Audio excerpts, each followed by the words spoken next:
So I've got that next spot cribbed out. Did it by hand, that's work. But we're going to put another tie in, then we got one more to go till sandwich time.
I want you to see what this looks like.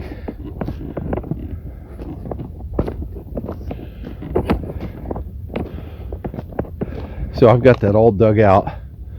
There's mud down in there. But that's going to dry out. Then we're going to send new ballast. Like over there, see that one? We're going to tamp new ballast down in and under and renew this soil that's underneath these ties. That's the plan. Okay, I'm going to set that tie hook right there and drop that baby in. That's going to be, you know what, I'm going to clean a little bit more out of that corner, because if the corner's hit, the whole tie doesn't set down in, and that's problematic.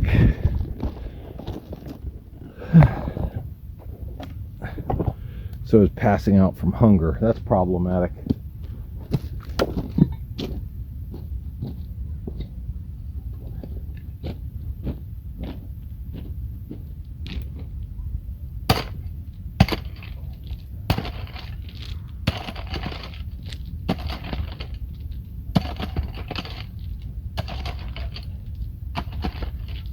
There we go.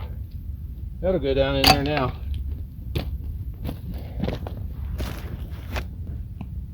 Okay, last tie, putting it in.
Okay, ETR Nation, you get to be the section chief. I don't really know a lot of railroad terminology, but that might be the guy that's in charge of the whole section, you know, from one town to the other. So what we have here is 5 new ties in, right down there by the gauge rod, and then the one under the cat.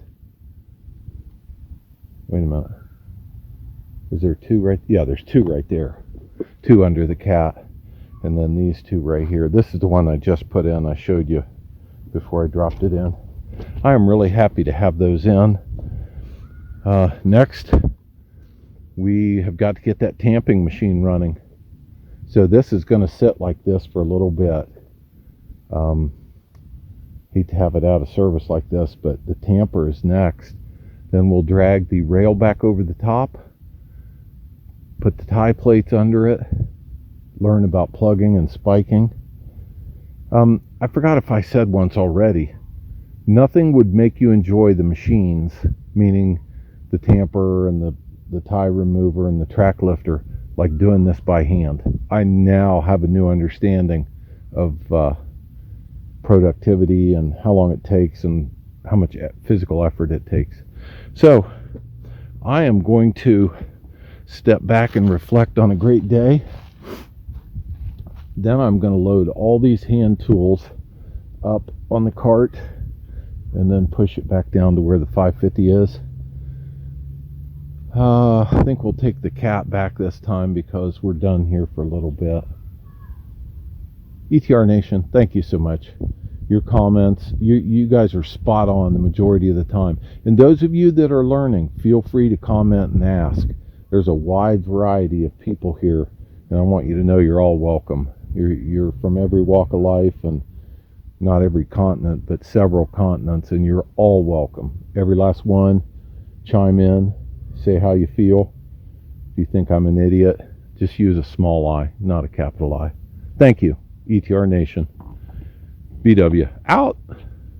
Well, it is really windy out here today. I hope this comes out okay, and I did want to show you this machine in a little bit more detail. Graham did some, but he didn't have a full understanding of how this thing worked.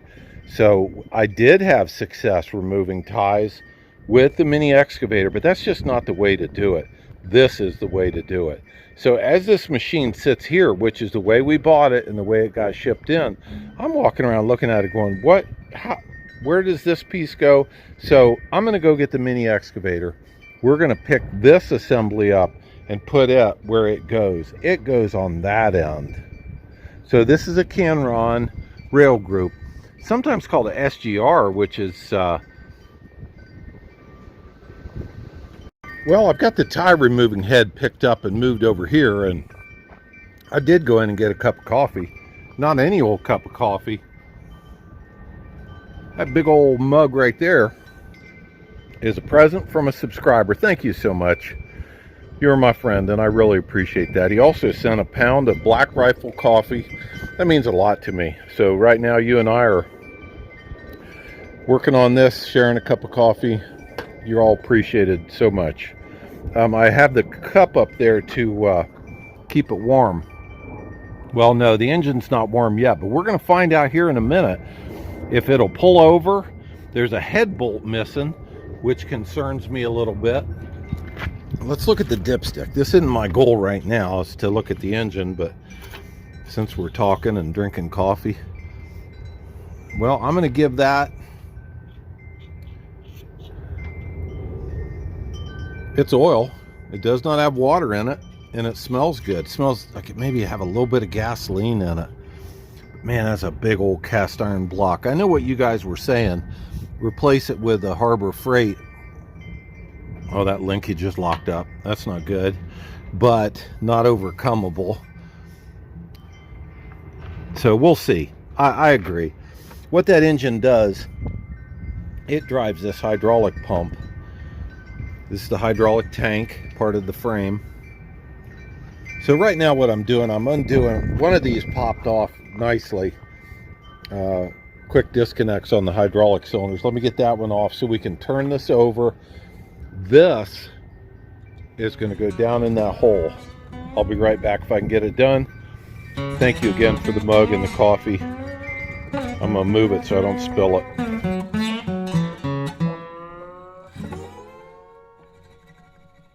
So this machine, I've got it roughly put together like it'll be, and I'm really impressed. This is exactly what we needed. I did show you that we could remove ties with the mini excavator, but this is going to make it a lot better. What I've learned is this piece, when it's lowered down, it goes on the inside of the rail, allowing you to pull ties back in.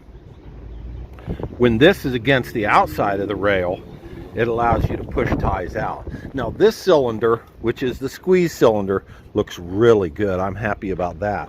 And what I can see of the extraction insertion cylinder looks good. Don't know yet about this one, where it's at in its stroke. It lifts this up and down so that you can move on to the next tie. This is an interesting valve. I think what this does, and can you believe these hoses? What this does, it looks to me like after this cylinder squeezes, if you've got it set that way, it removes. If you've got it set this way, it'll insert. So that kind of automates what you're doing from these three valves right here. Now, speaking of valves, there's another nice cylinder, always encouraging. These two are the track jacks. So what you do is you take this off by hand. It goes underneath the rail, lifts up on the rail. The machine is on the rail.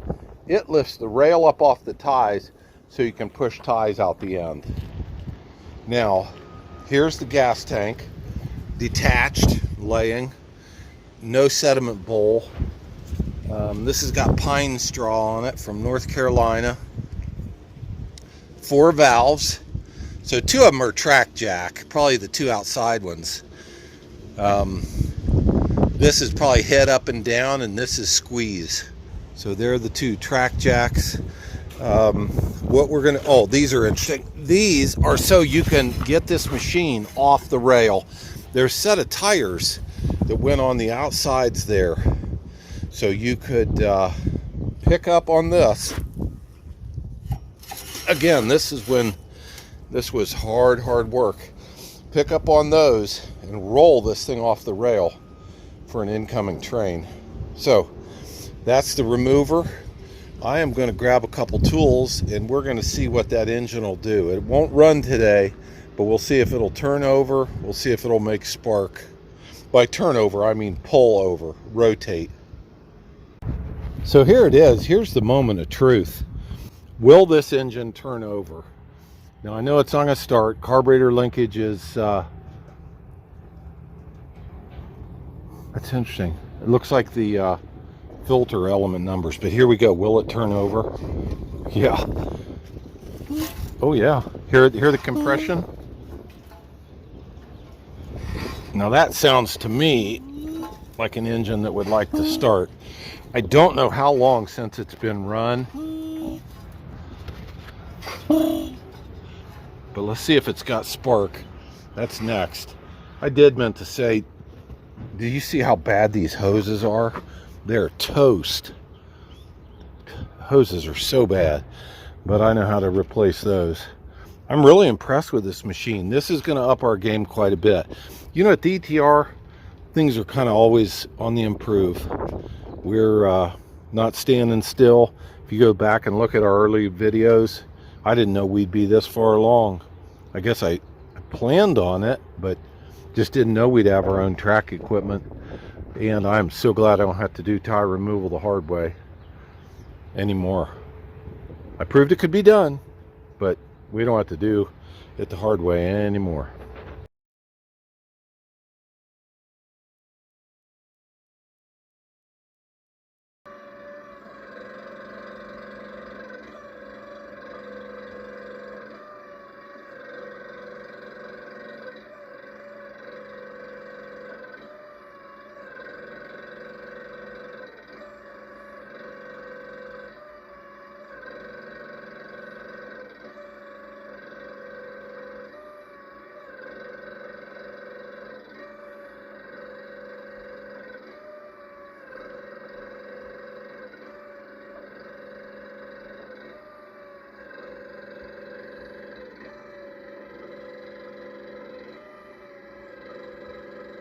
Well, let's see what the bottom of the spark plug's got to say.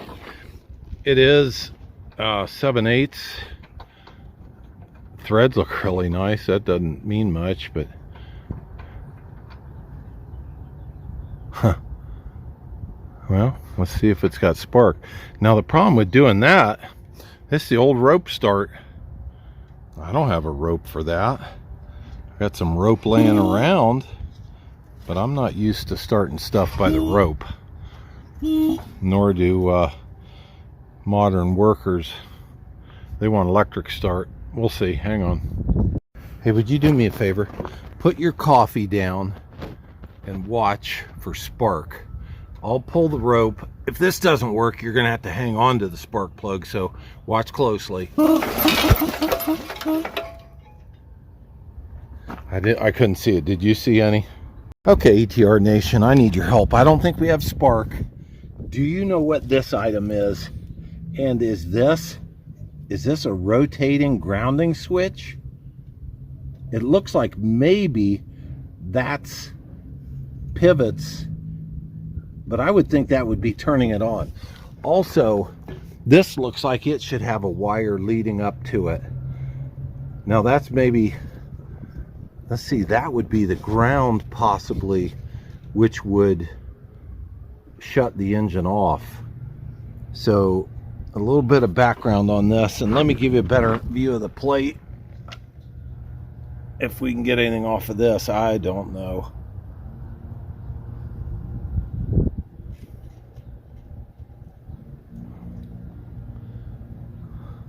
So give me your ideas on how we're going to get spark. It sounds good. It's got compression and it pulls over like it should, but somehow we've got that magneto shut off. Give me your input on that. So here's the machine. It is going to save so much time and effort. Glad you were here today. As always, enjoy drinking coffee with you, hanging out, making the ETR a better place.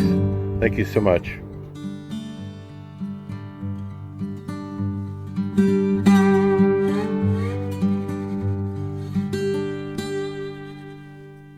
I am at Harbor Freight looking at engines because I'm just not sure I can make those old gasoline engines run.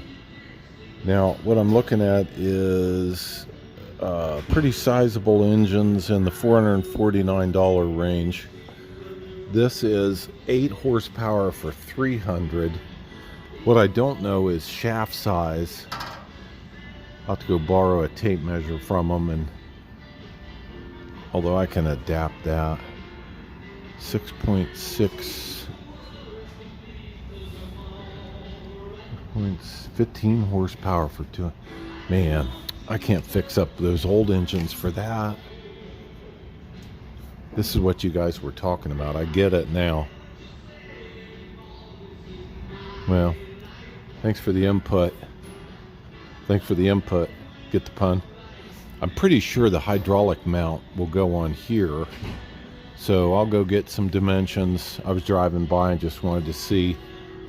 449 bucks gets me in the back in the tie removing game. Thank you guys. I'll keep you in the loop.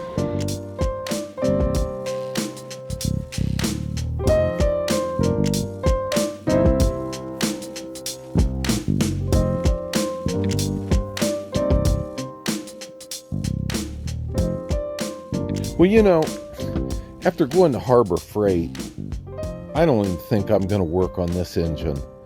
I don't see the sense of having a big, difficult to start. It doesn't even have a recoil.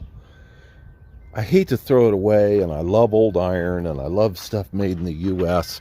I really think we're going to pull this panel off here and find out that this is going to hold the hydraulic pump right on to the new engine. At less than $500, I think that that's the direction we're going to go. So appreciate all you guys that said that same thing. I think you're right. Neat old engine, but if it won't fire, doesn't have spark, parts are hard to get, I really don't have time for that. Who's got time for that, huh? Thanks, guys.